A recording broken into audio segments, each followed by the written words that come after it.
Now, since 2009, under President Obama, well, let's see, the Democrats have lost 13 U.S. Senate seats, meaning from blue to red, 64 U.S. House seats, blue to red, 13 governorships, blue to red, and get this, 33 state houses.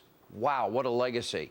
Now, our next president, Donald Trump, has been handed a huge mess. This is almost beyond repair, thanks to President Obama. That's why this election was so important.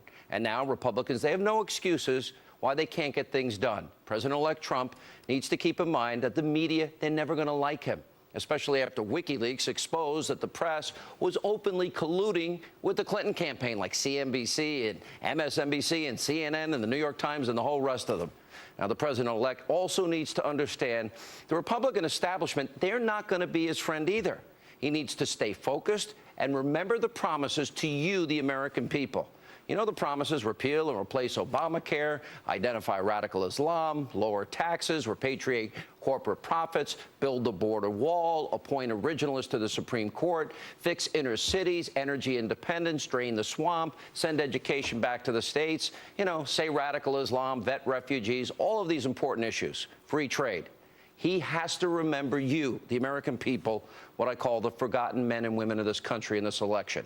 Now, that list is where Trump needs to keep his focus.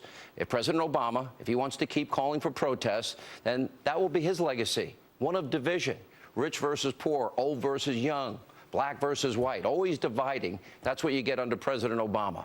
My advice to President-elect Trump, stay focused. Here with reaction, the editor-in-chief of LifeZette, Fox News contributor, nationally syndicated radio host, Laura Ingrahm.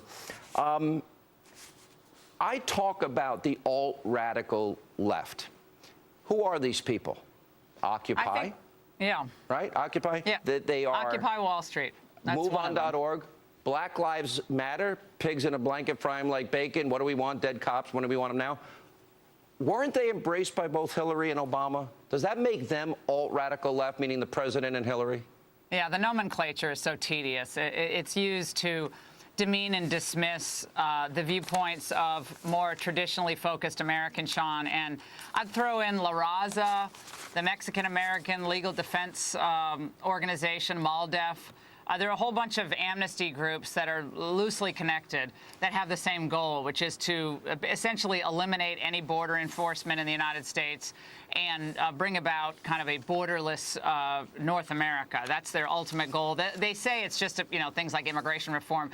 But when you really dig into the more radical statements of some of their founders, it's much more reliant on an America that ceases to exist as we know it, that allows people to come and go without any question about legality.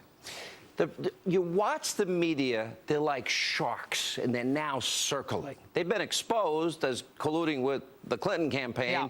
97% in the MRC poll said that did not impact their vote, although most people now recognize media bias and journalism's dead, as we have discussed a lot. But they're ready to pounce over Ivanka's bracelet. They're ready to pounce that he went out with his family for a hamburger and didn't notify the press. I think it's only going to get worse. How will this impact Trump's decision-making for the cabinet and people that he hires?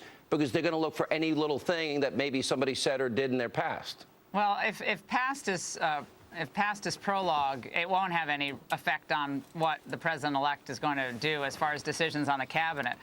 He was hammered throughout most of the election cycle, most of the primaries, and certainly in the general election. I mean, there wasn't a day that went by when there wasn't some attempt to, take down the whole Trump apparatus. But he didn't really change his approach all that much. He kept his focus for the most part, with a few exceptions, on the pledge to the American people that he was going to change the path that we were on, away from the old establishment order and to a much more populist, pragmatic approach to both foreign policy and domestic policy, where we finally get our economic house in order, at least start down that path.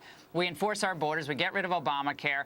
Start to dismantle this massive federal government, Sean, that keeps ballooning in Washington. And all these attempts to cut waste, fraud, and abuse over the decades haven't really amounted to much. We need this government cut back. We need it trimmed back. We need a scalpel. We need a meat cleaver in some cases. But Yeah, it needs to be cut back. Let Can me I say ask you something this. about the protesters, just Yeah, go ahead. briefly?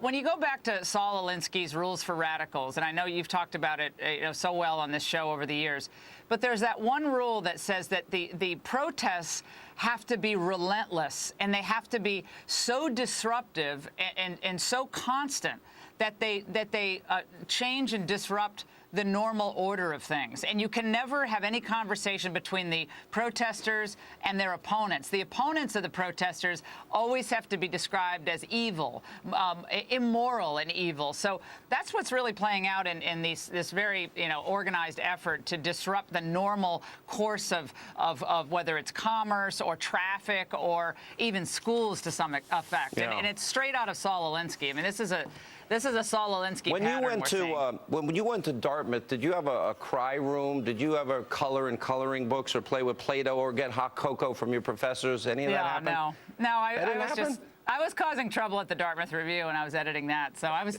They had other knives out for us at Dartmouth back then, but now it's really gotten much worse from the mid '80s. Sean, it's now. They've Although I got would a like cry a therapy room. What is dog. a cry room? What is it? Come on. I don't know what it means to cry. Can you imagine I come on national TV, Obama No. wins in 2008. I fought my heart out to inform the American people he would be horrible.